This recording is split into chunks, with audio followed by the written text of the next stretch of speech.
Hello, you clicked on this video because you want to make builds that look like it was made from Scar or Grian or B-dubs. But currently you're stuck with builds looking like this. Yeah. Well, worry no more because by the end of this video, you're going to be making builds like that are behind me to making builds that are in front of me. With different landscapes, custom landscape, different textures and levels and all the jazz that a good build needs. But only if you watch this entire video. And also, if you can, make sure to subscribe because I'm trying to get to 550 subs and you guys are the only way I can do it. Let's just get on with the video. Tip number 1, here we go. Tip number 1, shape. This does not just apply to houses. I mean, I've got to say, this is probably the worst house I've seen in like a couple of years, but this hobbit hole, even this lacks any shape, making it look absolutely horrendous.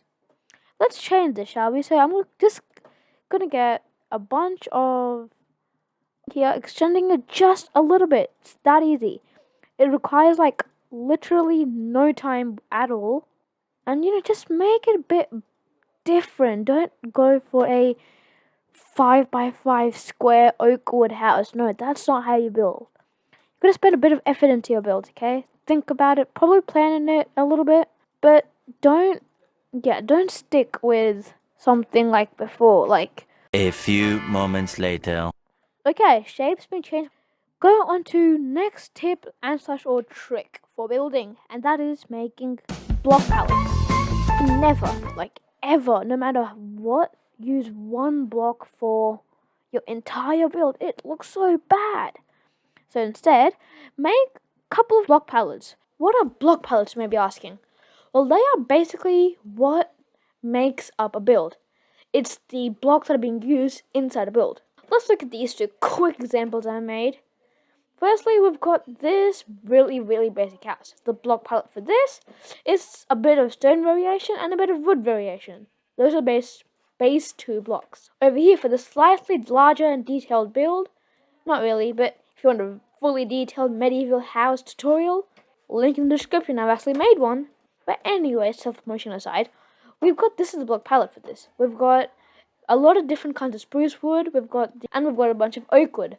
We've got the oak wood. Those are basically the blocks that make up this build. Those are just 2 block palettes for those 2 builds. A medieval block palette for this build and a normal block palette for this one. Let's go and see more examples for block palettes. So, enjoying this video? Of course you are. Well, if you can subscribe, that'll really help me out because I'm trying to reach 550 subs and you guys are the only way I can reach that. Let's continue on with the video. I made this futuristic build for one of my tutorials and this is a really modern kind of build. So the block palette for this is mainly a lot of like whites, greys and a little bit of wood, but it's mainly those other kind of blocks. So for this modern build, block palette would be this. A lot of grey, so these grey blocks and quartz, white concrete, glass, these 2 kinds of glass, the different carpets, the different woods. In short, a block palette is the blocks that are being used for the build. Just one thing to remember with block palettes is they do not have to be consistent. For example, look at this.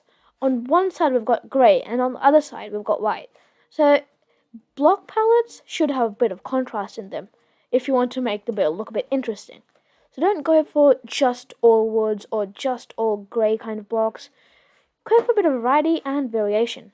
Now that you've understood what block palettes are, you can make a block palette for your own build and decide what blocks look good together. Okay, so now that it's been textured up, by the way, we don't realize how much better texturing up looks. Look at this, and now look at this.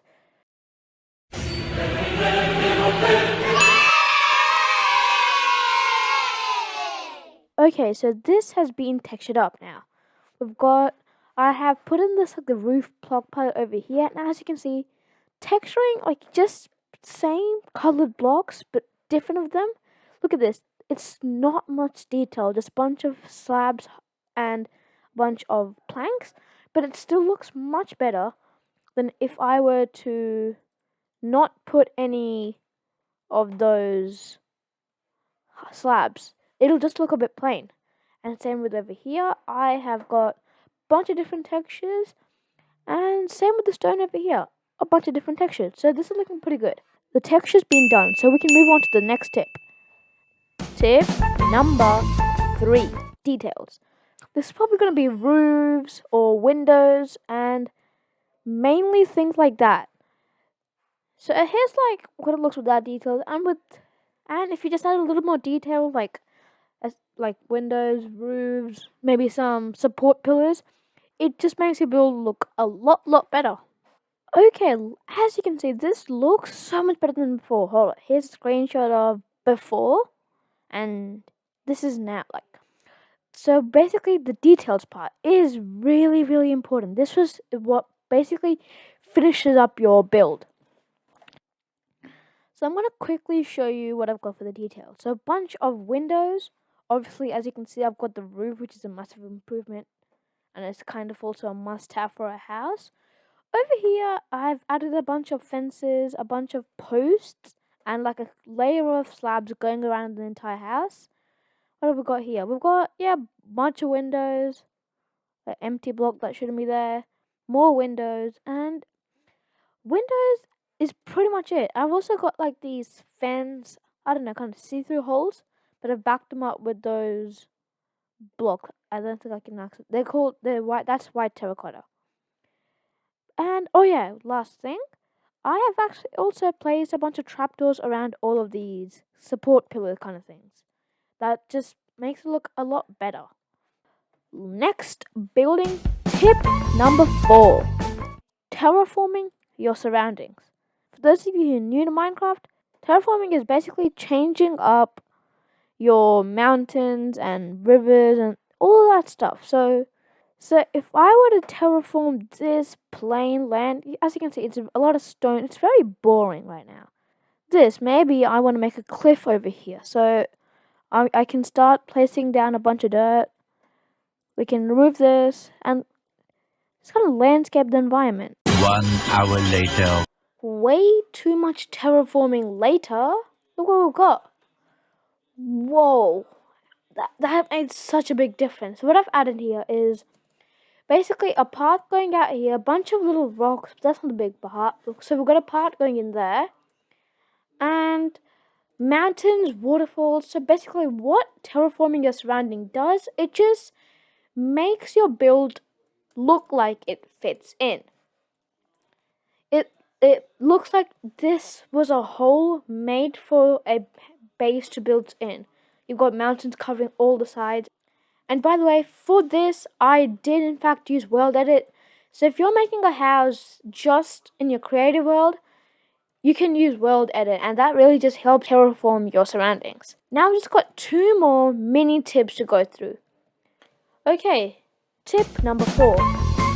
Make sure that the shape of your build fits in with the theme. You're not going to make this kind of modern shapes using stone and spruce. Can you imagine? All of this replaced with variations of stone and the floor replaced with spruce. No matter how good you try to make it look, and no matter how much texture you add, no matter how much you follow all the other tips, if it doesn't go with the theme, then it's not going to look good. I'm going to quickly show you how it's going to look.